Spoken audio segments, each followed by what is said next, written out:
était une fois, dans les rues rugueuses de Brooklyn, un garçon dont le destin allait révolutionner le monde de la boxe, Mike Tyson. Un nom synonyme de puissance brute, de génie imprévisible et de résilience infinie. De la survie dans les quartiers les plus sombres à la conquête des arènes les plus illustres. Découvrez l'ascension fulgurante, les chutes vertigineuses et l'indomptable esprit de survie de Mike Tyson. Entrez dans un récit captivant, brutal et émouvant, en passant de l'enfance à la rédemption, de l'ombre à la lumière. Voici l'histoire de celui qu'on appelle Iron Mike.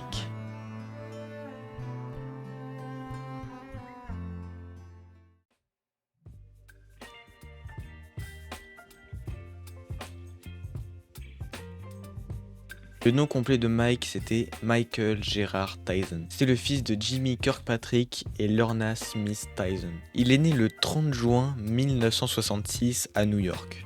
Mais c'était comment New York dans les années 60 ? Eh bien, dans les années 60 à 70, New York a connu des bouleversements majeurs. Elle était marquée par une explosion culturelle à Greenwich Village, des mouvements des droits civiques à Harlem, et la construction de gratte-ciel emblématiques comme le World Trade Center. Les années 70 ont été plus difficiles, avec une crise financière presque catastrophique en 1975, une hausse significative de la criminalité, mais aussi l'émergence du punk rock et de la scène disco. Malgré les défis, cette période a vu l'essor de l'art urbain, avec des artistes comme Keith Haring et Jean-Michel Basquiat. Mais en 1968, il va se passer quelque chose qui va changer la vie de Mike à jamais. Alors qu'il est âgé de 2 ans, lui, sa mère, son frère et sa sœur se font abandonner par le père de famille. Donc pas choix, la mère a dû prendre les choses en main et élever ses 3 enfants seule. En tant que femme noire dans les années 60 aux États-Unis, il était difficile de s'intégrer dans la société. Elle n'a pas eu d'autre choix que de s'installer dans les quartiers difficiles de Brooklyn.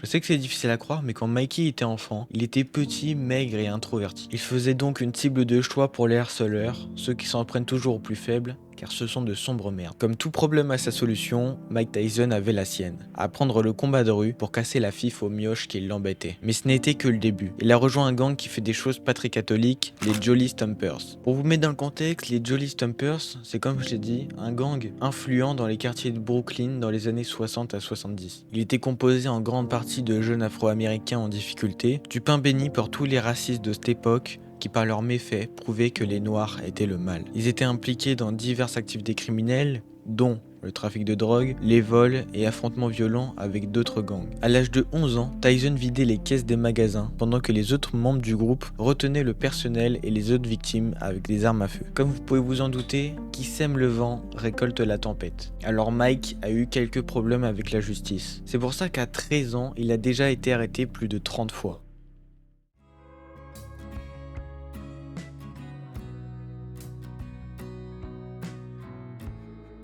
Vu qu'il s'est mal comporté, il a été transféré dans une école de réforme, la Tryon School for Boys. C'était un centre de détention pour jeunes délinquants situé à Johnstown, au nord de New York City. L'établissement visait à réhabiliter les jeunes garçons qui étaient impliqués dans les activités criminelles par le biais de programmes éducatifs et de formation professionnelle. Malgré ses objectifs, la Tryon School était souvent critiquée pour ses conditions de vie difficiles et ses méthodes disciplinaires strictes. L'école est devenue tristement célèbre pour ses problèmes de violence et d'abus, reflétant les défis plus large du système de justice pour mineurs de l'époque. Tyson ne le sait pas encore, mais cette école va lui changer la vie. C'est là où il va faire la connaissance de Bob Stewart.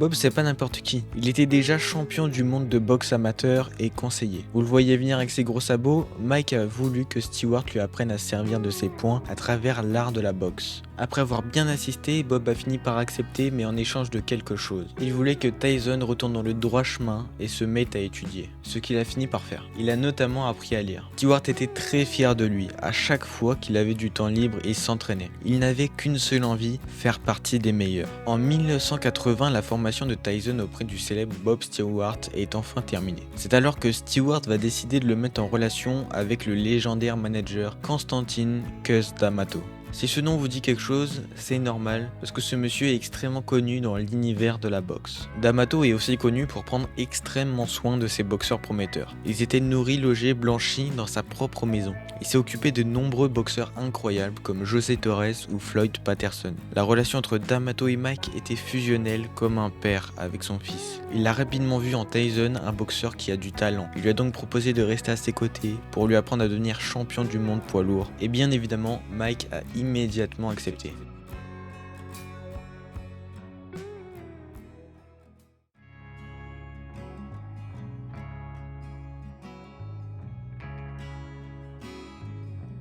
Maintenant qu'il a accepté son pacte, il va devoir être rigoureux pour suivre le programme extrêmement difficile créé par D'Amato. Le jour il allait au collège et le soir il suivait son entraînement. Et de temps en temps, il participait à des tournois amateurs. Parce que D'Amato voulait lui apprendre comment il fallait se comporter sur le ring face à des adversaires plus âgés. Cette routine incroyablement difficile durera presque 2 ans. Mais en 82, plusieurs proches de Mike vont décéder, ce qui va considérablement l'affecter. Notamment sa propre mère qui va succomber à un cancer. Mike a dit à des journalistes que c'était une expérience très douloureuse, car sa mère n'a jamais pu être fière de lui. Elle n'a connu que le petit gangster qui braquait les magasins. Malgré la douleur qu'il avait au fond de lui, jamais ces événements n'ont affecté sa carrière de boxeur. Mais pendant la même période, il se fait virer de son collège parce qu'il s'est battu.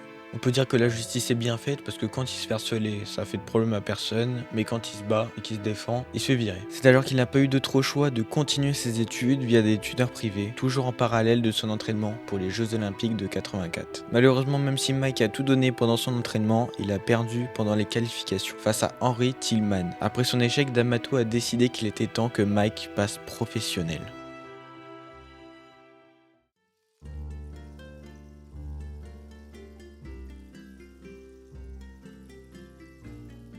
D'Amato a conçu un plan très précis pour faire en sorte que Tyson participe à un combat de championnat du monde de poids lourd avant qu'il atteigne ses 21 ans. Pourquoi 21 ans? Parce que c'est le record détenu par Floyd Patterson. En gros, c'est l'ancien poulain de D'Amato. Ce qu'il réussira parfaitement, car Mike Tyson a seulement 18 ans, va rapporter le combat contre Bat Hector Mercedes par arrêt de l'arbitre au premier round. Le 6 mars 1985, à New York City, c'est le premier vrai combat de Mike Tyson. C'est à partir de maintenant que sa carrière commence. Sa rapidité, sa force ainsi que ses habiletés en défensive inquiétaient ses opposants qui craignaient de recevoir ses coups. Il avait l'exceptionnelle caractéristique de pouvoir mettre ses adversaires KO en un seul round. C'est pour ça qu'on lui donne le nom d'Iron Mike.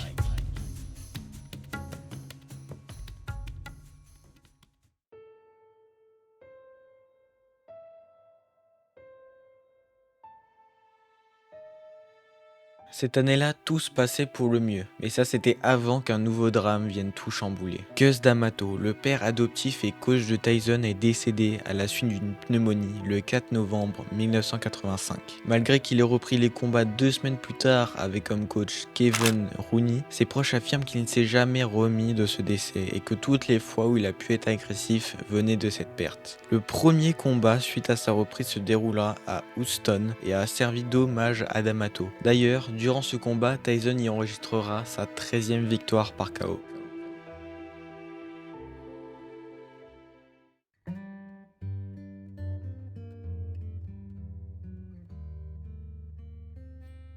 C'est extrêmement rare qu'un combattant de 22 ans mette 22 KO. En plus de ça, Mike va faire un combat le 22 novembre 1986 contre Trevor Berbick, qu'il gagnera par KO au 2e round.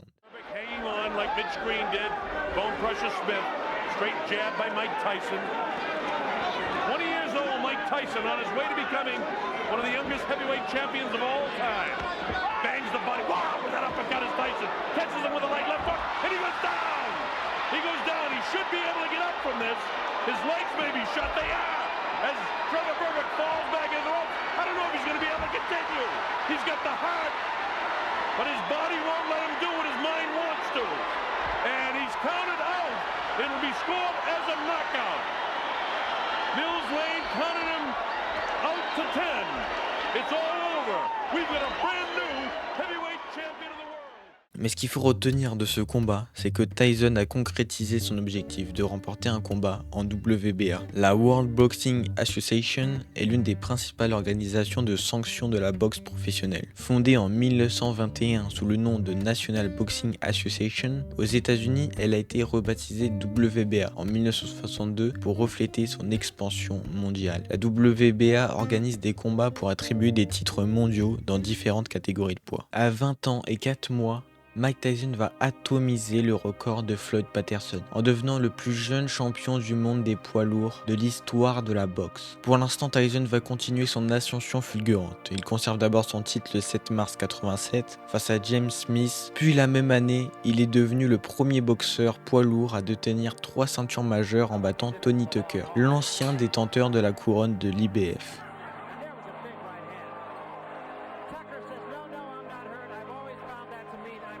L'International Boxing Federation, fondée en 83, régule des combats, attribue des titres mondiaux et classe les différents boxeurs dans différentes catégories de poids.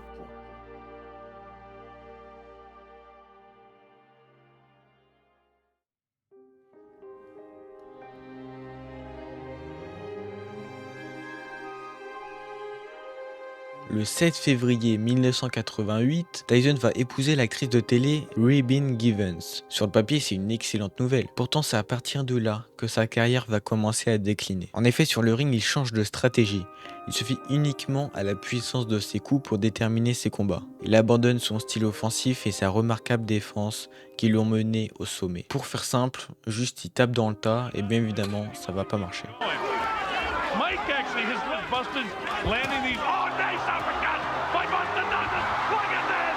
He's knocked down for the first time in his career. Mike Tyson hits the canvas. He's in big trouble. He's not gonna make it. Unbelievable. Unbelievable. Buster Douglas is the new heavyweight champion of the world. Toujours en 88, le boxeur connut une descente aux enfers pour lui et sa carrière, suite à des accusations de violence conjugale de la part de sa femme, des atrocités qui vont l'emmener très bas.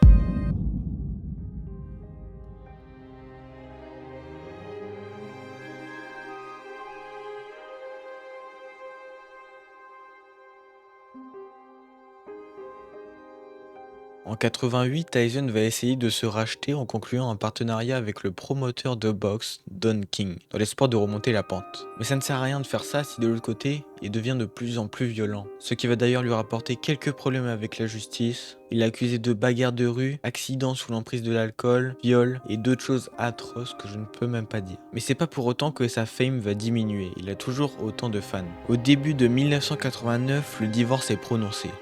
First time I can understand abused women, because what happens is, or people, you say, why do you stay in there? Well, number one, you love the person, and number two, you get accustomed to being treated poorly. So every day, behavior that you would normally not accept becomes everyday behavior. And I woke up and I said, I don't deserve this. Il retourne sur le ring pour préserver ses titres. Il va gagner une première fois contre le Britannique Frank Bruno en knockout au 5e round et au premier round contre Carl Williams. Durant cette période mouvementée, Mike remporte quelques combats de manière assez impressionnante pour arriver au face-à-face avec la personne qui est censée lui retirer ses titres, Evander Holyfield. Cependant, Mike va échouer contre Buster Douglas, alors c'est Holyfield qui va affronter Douglas. Ainsi, Holyfield est devenu champion du monde invaincu des poids lourds en 1990. Mais retenez bien le nom des Evander Holyfield, il va être très important pour la suite.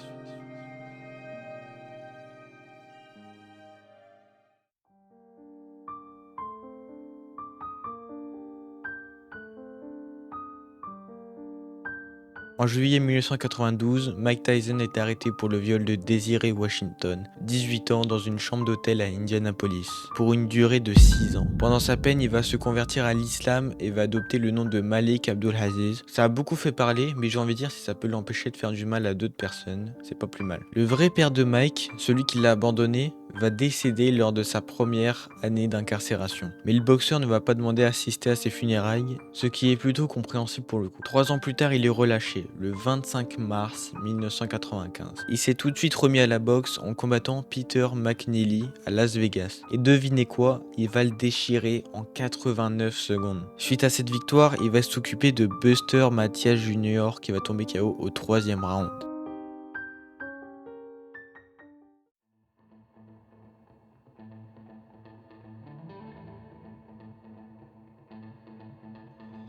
Le combat contre Evander Holyfield, le mec que je vous disais tout à l'heure qui était important, et il va enfin avoir lieu le 9 novembre 1996. Un combat légendaire où les deux se rendent coup pour coup. On a rarement vu Tyson tenir aussi longtemps sur un ring. Le match ira jusqu'à la 11e reprise et sera remporté par Holyfield par KO. Le combat sera élu combat de l'année et les deux boxeurs vont recevoir le titre de boxeur de l'année également. Mais le truc c'est que la défaite elle a un goût amer pour Mike. Et il attend qu'une chose, la revanche, prévue le 28 juin 1997.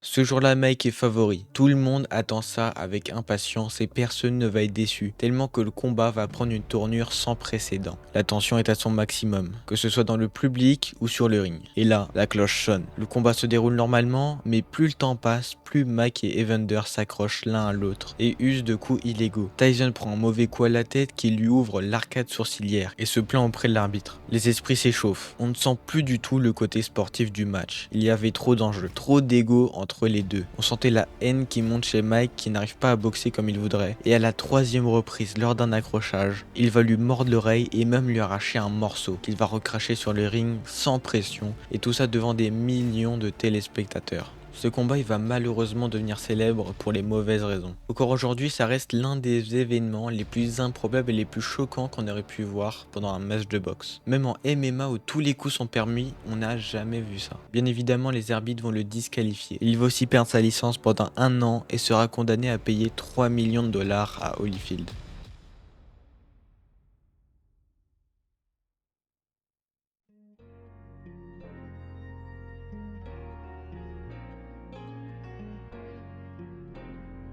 Bon, maintenant qu'il est privé de boxe, qu'est-ce qu'il va faire en attendant de retrouver sa licence? Et ouais, il va continuer de boxer parce que c'est toute sa vie, mais il sera limité à des entraînements. Sauf que les entraînements, ça va pas payer le loyer. En plus, entre-temps, il s'est rendu compte que Dunk King, le promoteur, lui volait de l'argent depuis plusieurs années. Du coup, il va mettre fin à leur collaboration et se mettre au catch. Alors oui, on aurait pu s'attendre à tout, mais oui, Mike Tyson va faire du catch. Mike Tyson va arbitrer un match de catch lors de la WrestleMania 14, dans laquelle il va monter sur le ring et se retourner contre Shawn Michaels. C'est juste la plus grande star de la discipline à l'époque.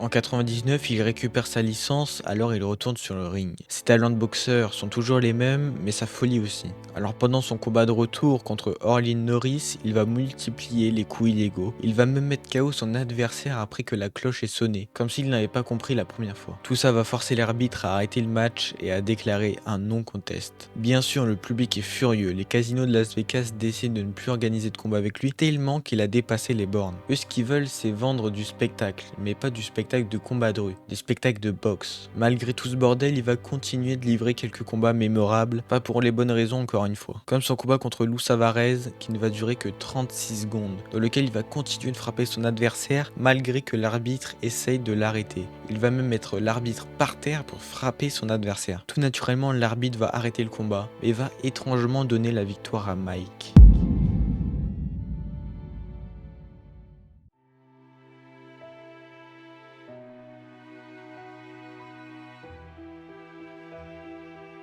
Et si vous croyez qu'il allait s'arrêter là, vous vous mettez un doigt dans l'œil, car plusieurs mois plus tard, il va être testé positif à la marijuana après un match.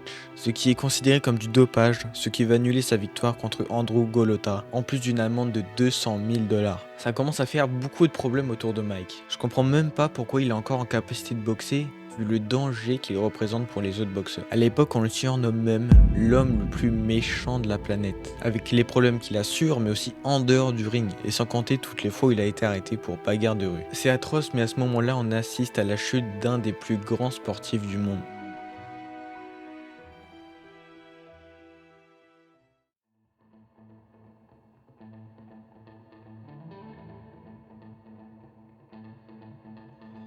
Ce qui est assez ouf, c'est que Hollywood va s'intéresser à lui. Et il va même jouer dans des films, d'ailleurs des films où il va jouer à peu près son propre rôle. Comme dans le film Black and White où il joue avec Robert Downey Jr. C'est comme ça qu'il va commencer dans le cinéma et qu'ensuite on le verra dans Crocodile Dundee 3, le film Rocky, Very Bad Trip 1 et 2, Scary Movie et d'autres films. On est en 2002 et le fameux match contre Lennox Lewis a enfin lieu. C'est l'un des matchs de boxe les plus attendus de tous les temps. Mike avant le match, pendant le face-à-face, va encore faire n'importe quoi. Il va frapper Lennox, ce qui va faire monter la hype, mais qui va encore ternir son image, parce qu'à l'époque, c'est rare les face-à-face qui finissent mal. Aujourd'hui c'est plutôt fréquent parce que c'est pour le show, pour faire monter la pression, mais à l'époque c'est pas très bien vu. Et même s'il cherche beaucoup, il va finir par perdre par KO au 8e round. Ça commence à sentir le roussi pour Iron Mike. Il est en train de se détruire et il boxe même plus parce que c'est sa passion, il le fait pour l'argent, mais aussi pour la drogue parce qu'il a commencé à prendre de la cocaïne, parfois même avant les combats, qui pourrait expliquer ses comportements surréalistes.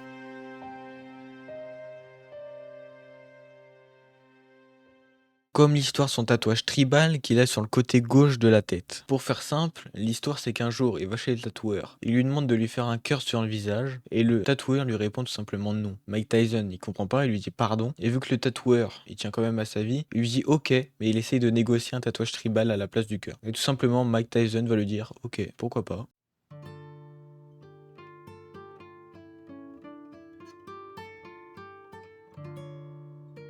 Doucement mais sûrement, il commence à comprendre que c'est la fin pour lui. Il gagne plus de combats et il a plus envie, alors il arrête la boxe. Il y a un vrai problème dont on n'a jamais parlé depuis le début de la vidéo. C'est qu'il est endetté jusqu'au cou. Parce que Mike flambe énormément d'argent et ça arrive beaucoup quand on n'a pas eu dans ton enfance ou que t'en as manqué. T'essaies un peu de rattraper le temps perdu, mais Mike lui, s'est carrément acheté un tigre qui a d'ailleurs fini par mordre une femme à qui il a dû dédommager 200 000 $. En tout cas, vous voyez un peu le genre de gâchis d'argent. Des investissements bidons, il va payer tout et n'importe quoi jusqu'au point où il a dû se déclarer en faillite en 2003. Et c'est incroyable de se déclarer faillite alors que dans sa carrière, en tout, il a gagné plus de 300 millions de $. Entre temps, il va faire un choix très responsable. Il va décider d'avoir une petite fille qu'il va appeler Exotus alors qu'il est vraiment pas dans la meilleure période de sa vie. Notamment une période où il doit régler ses problèmes d'addiction à la cocaïne et à la weed. On parle quand même de 40 000 $ de weed par mois. Je ne sais pas si vous vous rendez compte, mais d'après mes recherches, 40 000 $, c'est environ 8 kilos de weed. Je crois même pas qu'un humain normal mange 8 kilos de viande par mois. J'ai aucune idée de comment il fume ça, c'est impossible. À part s'il fait la distribution générale, mais j'en sais rien. Là c'est 8 kilos.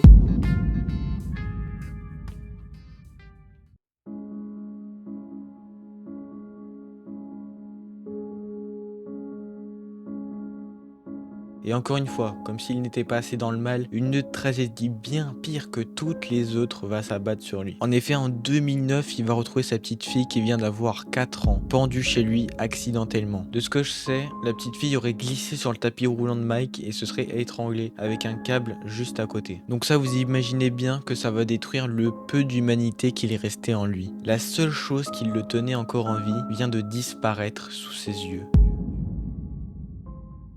This is my best thinking at the time. Get my gun, automatic, just like this, and just go crazy. Was there a new Mike Tyson that came the next day? No, I did some cocaine for a week. I had to get high. I had to back then. I had to get high. I couldn't handle it at all.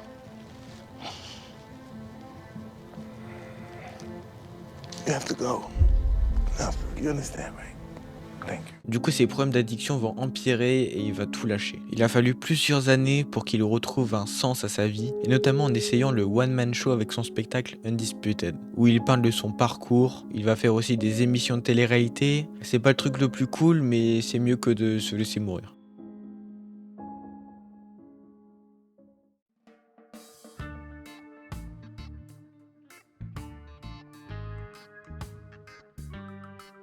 Un jour dans un podcast, il va dire qu'il fait pousser de l'herbe dans sa ferme, mais pas que. Il décide d'en faire un business et de faire sa propre marque de weed appelée Tyson 2.0. En Californie, puis à Amsterdam, où il a mis son propre coffee shop. Apparemment, sa marque a l'air de fonctionner à merveille et il semble aller mieux. Aujourd'hui, en plus d'avoir créé son business, il reprend tranquillement le chemin du ring et les entraînements pour retrouver une bonne forme et perdre les kilos qu'il avait accumulés ces derniers temps, mais aussi pour entraîner les autres boxeurs comme Francis Ngannou pour son combat contre Tyson Fury. Pour conclure, je dirais que Mike est d'abord un enfant qui a vécu des choses horribles. Des choses qu'un enfant ne devrait jamais subir. Comme le viol qu'il a subi à l'âge de 7 ans, dont je n'ai pas parlé. Mais aussi un enfant qui a su surmonter un à un toutes les épreuves qui se sont dressées devant son chemin. Et même si ce n'était pas le boxeur et l'humain le plus parfait, loin de là, il reste tout de même la personne qui a le plus marqué la boxe au monde. Merci à tous d'avoir regardé cette vidéo jusqu'au bout. J'ai eu énormément de plaisir à faire celle-là, même si elle m'a demandé énormément de temps. Je vous invite à rejoindre mon Twitch qui est en description, et puis je mets mon pseudo juste là. Je fais des lives régulièrement, et sinon, n'oubliez pas de commenter, partager, de vous abonner. C'était Toms, croyez en vos rêves. Ciao!